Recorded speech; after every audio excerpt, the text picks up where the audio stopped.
गत विलंबित राति चोर माने घटाई अभावनीय कांड। परिवारर 3 जन सदस्यों हाथ गुड़ बांधि जड़े गर्भवती महिला को नृशंस भाव माड़ मारी लुटि नहीं टंका समेत गहना। एपरी घटना घटी बालेश्वर जिला सोर थाना टेंटई पंचायतर बीरीपड़ा ग्राम रे।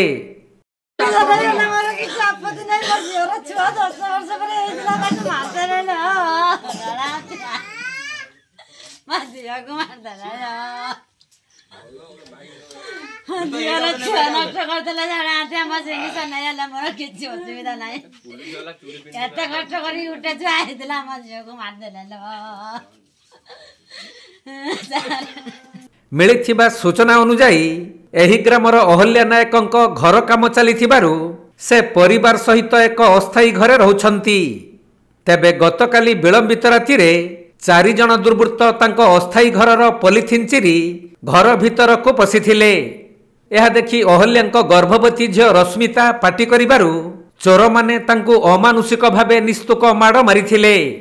आउ परिवारर अन्य 3 जनक हाथ गुड़ बांधि देई घरे थिबा 50,000 ऊर्ध्व टंकार गहना अनगद 14,000 टंका लुटि नहीं चंपट मारिथिले।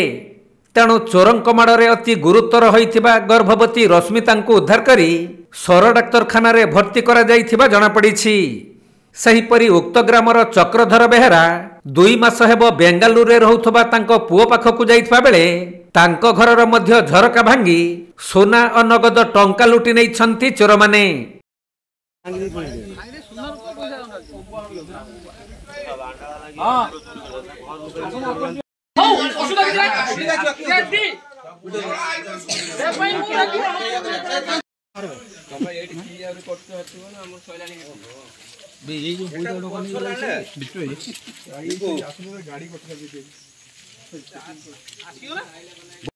चोरी आनी मो पेटर बुझा ठाकुर आनी पिठू जानी मो हाथ गैरा बांधी के मो मुंह को बांधी के पानी गाळ जने मो पुरो। बालेश्वर जिला सोररू सुमंत दास रिपोर्ट कोणार्क लाइव।